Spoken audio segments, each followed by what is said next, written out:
ओम नमो भगवते वासुदेवाय नमः। नमस्कार। मैं ज्योतिषाचार्य वरुण प्रकाश ज्योतिष के आज के इस कार्यक्रम में आप सभी सनातन परिवार से जुड़े हुए सभी लोगों का और आप सभी श्रोताओं का, दर्शकों का स्वागत करता हूं। 2020 से लगातार मैं जो भी देश में घटनाएं घटने वाली हैं या घटी या चुनाव होने वाले हैं या किसी भी तरीके का खेल था या देश प्रदेश में कुछ भी घटनाएं ऐसी हुई, तो सबके ज्योतिष की भविष्यवाणी का मेरा प्रिडिक्शन का वीडियो आता रहता है। अभी रिसेंटली आपने T20 वर्ल्ड कप पे, पश्चिम बंगाल चुनाव पे और उसके पहले के चुनाव पर भी हमारा ज्योतिषी डिस्कोर्ड से विश्लेषण का वीडियो आपने देखा और सराहा भी। उसी क्रम में अब मैं आने वाले कुछ राज्यों के चुनाव के बारे में आपको बताऊंगा। आज का वीडियो है उत्तर प्रदेश के चुनाव के बारे में, जो 2027 में होने वाला है। उत्तर प्रदेश में टोटल 403 विधानसभा की सीटें हैं और लगभग समझिए तो फरवरी और मार्च के बीच वहां पर चुनाव होने की संभावना है। यह जो चुनाव उत्तर प्रदेश में होगा, उसके साथ साथ उत्तराखंड में, पंजाब में, गोवा में, गुजरात में, मणिपुर, हिमाचल में होगा विधानसभा का चुनाव। लेकिन आज का वीडियो मैं उत्तर प्रदेश पे आधारित किया हूं। उसके बाद आपको क्रम से हर एक प्रदेश के चुनाव के बारे में ज्योतिषी डिस्कोर्ड से ज्योतिषी गणना करके जो वीडियो आप निष्कर्ष निकलेगा वह बताऊंगा। तो उत्तर प्रदेश, उत्तराखंड, पंजाब, गोवा, गुजरात, मणिपुर, हिमाचल में जो चुनाव है उसमें आज का चुनाव उत्तर प्रदेश पर आधारित है। यहाँ पे इसके बाद भारत के प्रथम नागरिक, भारत के राष्ट्रपति का भी चुनाव होगा, जो उनका कार्यकाल जुलाई 2027 में समाप्त हो रहा है, तो भारत के राष्ट्रपति का भी चुनाव होगा। साथ ही साथ 2027 में कुछ नए राज्यसभा सदस्यों का भी चुनाव होगा और उपराष्ट्रपति पद का भी कार्यकाल समाप्त हो रहा है, तो उनका भी इसी वर्ष अगस्त लगभग 2027 में चुनाव होगा। तो राष्ट्रपति, उपराष्ट्रपति, राज्यसभा के सदस्यों और 7 प्रदेशों का चुनाव होगा। आज का वीडियो हमारा उत्तर प्रदेश चुनाव पर आधारित है। हर एक चुनाव के बारे में आपको क्रम से वीडियो मिलता रहेगा।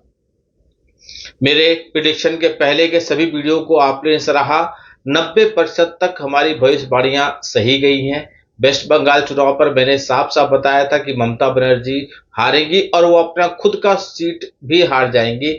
जहां से वो भवानीपुर से चुनाव लड़ेंगी वहां से भी हार जाएंगी और शुभेंदु अधिकारी अगले मुख्यमंत्री बनेंगे। सारे वीडियो हमारे चैनल पे पड़े हैं। किसी भी प्रिडिक्शन में हमारा 1-2% ऊपर नीचे भी होता है तो मैं भी कभी भी वह वीडियो डिलीट नहीं करता, क्योंकि मैं ईश्वर तो है नहीं, गणना है, गणना के आधार पे कर रहा हूं।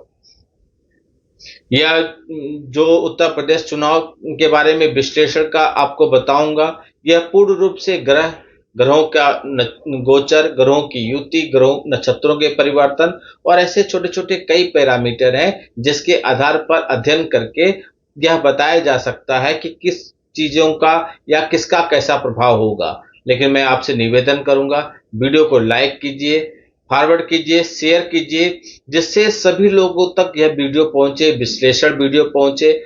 और उसी प्रकार जैसे मैं इनके बारे में बता सकता हूं वैसे मैं आपके बारे में भी बता सकता हूं, तो आप भी अपनी कुंडली का विश्लेषण कराइए। यूपी का जो इस बार चुनाव होगा यह मुख्यतः 2 पार्टियों पर आधारित होगा। एक तो भारतीय जनता पार्टी, दूसरा समाजवादी पार्टी।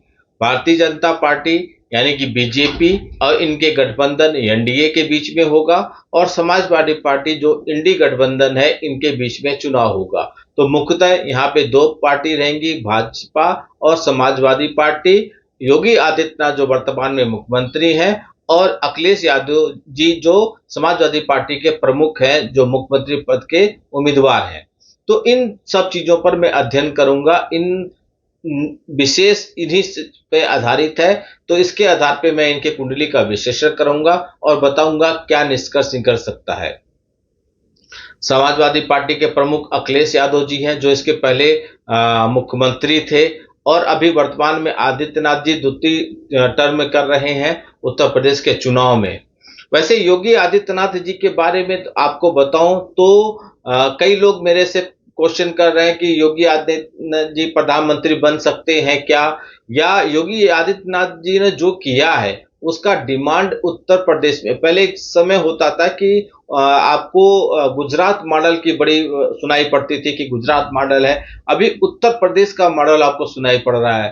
योगी आदित्यनाथ जी का बुलडोजर मॉडल भी लोगों को बहुत सराहा रहा है, तो उनका बहुत डिमांड है। उस बारे में मेरे पास अनगिनत क्वेश्चन आए हैं। लगभग लगभग 80% सवालों को उत्तर आपको इसी वीडियो के माध्यम से मिल जाएगा। आज मैं जो विश्लेषण कर रहा हूं यह दोनों पार्टी के प्रमुख और दोनों पार्टी के कुंडली के आधार पर कर रहा हूं, लेकिन जब चुनाव की तारीख आ जाएगी तो वह तारीख, जिस तारीख को चुनाव की वोटिंग होगी वह तारीख, जिस तारीख को रिजल्ट आएगा उस तारीख का भी गणना करूंगा और उस समय बताऊंगा सीटें कितनी आ सकती हैं।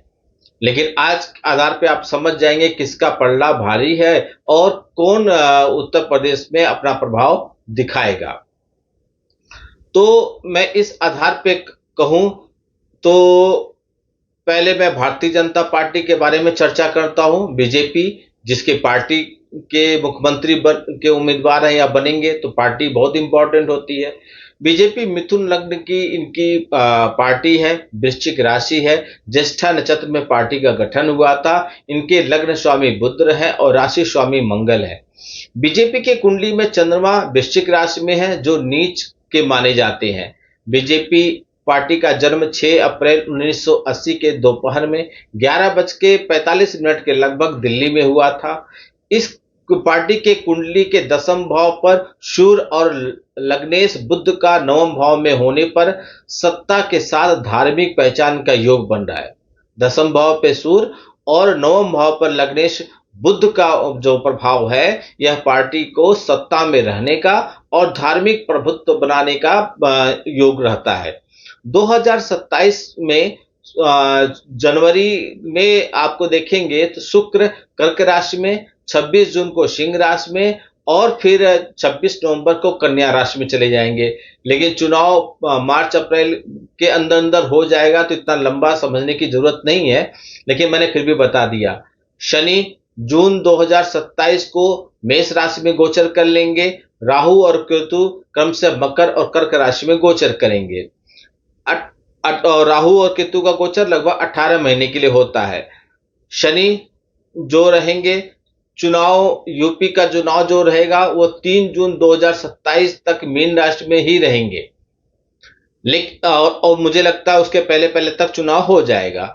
तो जब शनि मीन राशि में रहेंगे और उस समय चुनाव होगा तो बीजेपी के कुंडली का 10वां भाव जो कि कर्म और सत्ता का भाव है, अक्टूबर 2027 तक बीजेपी पर चंद्रमा में शुक्र की अंतर्दशा चलेगी।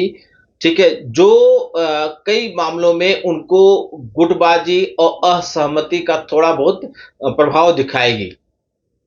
सूर्य 2027 में मार्च में कर्क राशि, फिर अप्रैल में सिंह राशि में आ जाएंगे। मार्च अप्रैल तक का ही चर्चा करते हैं क्योंकि तब तक चुनाव हो जाएगा, मार्च अप्रैल के बीच में हो जाएगा। तो सूर्य की जो स्थिति है वह निर्णय क्षमता को थोड़ा सा प्रभावित करेंगे, लेकिन संभव हो कि ऐसा दिख रहा है कि उत्तर प्रदेश में नेतृत्व क्षमता में बदलाव देखने को मिले। अब योगी आदित्यनाथ की कुंडली के बारे में अगर देखें तो 5 जून 1972 को उत्तराखंड के पौड़ी गढ़वाल में इनका जन्म हुआ था। सिंह लग्न में इनका जन्म हुआ था जिसके स्वामी सूर्य हैं। वर्तमान में शुक्र की दशा के साथ शुक्र की अंतर्दशा भी चल रही है और यह दशा 10वें भाव में सत्ता के भाव में जुड़ा हुआ है जो उन्हें राजनीति में और मजबूत बनाती है और वह मतलब जिसके वजह से उनकी प्रसिद्धि बनती है, जिसके वजह से उनके मॉडल की मांग होती है, जिसके वजह से अब यूपी मॉडल के डिमांड हो रही है। यूपी जैसे मुख्यमंत्री की हर जगह डिमांड होती है। लेकिन दशांश का नीच में होना शुक्र जो कुछ चुनौतियां ला सकते हैं। शुक्र के अंतर्दशा के बाद जून 2027 से बुध की अंतर्दशा चालू हो जाएगा। जो छुपे हुए शत्रु कुछ ऐसे लोग सामने आ सकते हैं जो पार्टी के लिए मतलब सहयोग के लिए सामने तो रहेंगे, हम सहयोग करेंगे, पीठ पीछे वो असहयोग के भावना में रहेंगे, कभी भी पलड़ा भारी या पलड़ा बदलने के मूड में रहेंगे, ऐसी संभावना दिख रही है। अब बात करें, इसके साथ साथ प्रधानमंत्री मोदी जी भी चुनाव में बढ़ चढ़ के भाग लेते हैं। तो थोड़ा सा इस पे बहुत सारांश में विश्लेषण करता हूं, क्योंकि इनकी कुंडली के बारे में आप लोगों ने बहुत देखा है वीडियो, तो ज्यादा इस पे डीप पे नहीं जाता हूं। 2027 में क्या रहेगा ग्रहों की स्थिति से उतना बताता हूं। तो 17 सितंबर को जन्मे प्रधानमंत्री मोदी जी पे मंगल की महादशा का प्रभाव रहेगा। शनि की ढैया वृश्चिक राशि पर उनका शुरू हो सकता है 2027 में, लेकिन जब तक शुरू होगा मुझे लगता है उसके पहले चुनाव हो जाएगा। मंगल में शुक्र या मंगल में सूर्य तथा चंद्रमा की अंतर्दशा राजनीति में उनको मजबूत बनाती है और राजनीति में उनको सफलता दिलाती है। आप इनके बारे में कई वीडियो आप देखे होंगे। 2027 में भी जब तक परिवर्तन होगा ग्रहों की मेजर जो उन पे प्रभावी होंगे, तब तक यूपी का चुनाव हो चुका रहेगा। तो 2027 में उनकी जो स्थिति आज है वो तब तक वैसे ही रहेगी। अब रही सवाल समाजवादी पार्टी का, तो 4 अक्टूबर 1992 का पार्टी की स्थापना हुई थी। उस समय शनि को अगर बात करें तो 2027 में 3 जून को वो वहां से निकलकर मीन से निकलकर मेष राशि में प्रवेश करेंगे। यह परिवर्तन समाजवादी पार्टी के लिए अच्छा है। अगर चुनाव उसके बाद हुआ, 3 जून के बाद हुआ, तो समझिए पार्टी पे के लिए बहुत अच्छा रहेगा। साथ ही बुध का गोचर भी पार्टी के लिए मजबूत बनाएगा। समाजवादी पार्टी के 7वें और 10वें घर के स्वामी जो है बुध का संकेत देते हैं कि 2027 में समाजवादी पार्टी बहुत ताकतवर बन के आएगी, बहुत प्रबलता से चुनाव लड़ेगी, मजबूती से चुनाव लड़ेगी और अपना प्रभाव उस समय दिखाएगी। यदि मैं अखिलेश यादव जी की कुंडली के बारे में विश्लेषण करूं तो 1 जुलाई 1973 का उत्तर प्रदेश के सफे में इनका जन्म हुआ था। इनकी कुंडली में मंगल लग्न में है और कर्क राशि में पुष्प नक्षत्र में इनका जन्म हुआ था, जो इनको दृढ़ निश्चय होना, जिद्दी स्वभाव का होना, मतलब जो ठान लेना वो ठान लेना, और जमीनी स्तर का नेता बनाता है। 10वें भाव में सूर्य, शनि और केतु की युति है इनके कुंडली में। मिथुन राशि में यह बता रहा है जिससे उनके जीवन में संघर्ष और कड़े मुकाबले उनको देखने को मिलेंगे।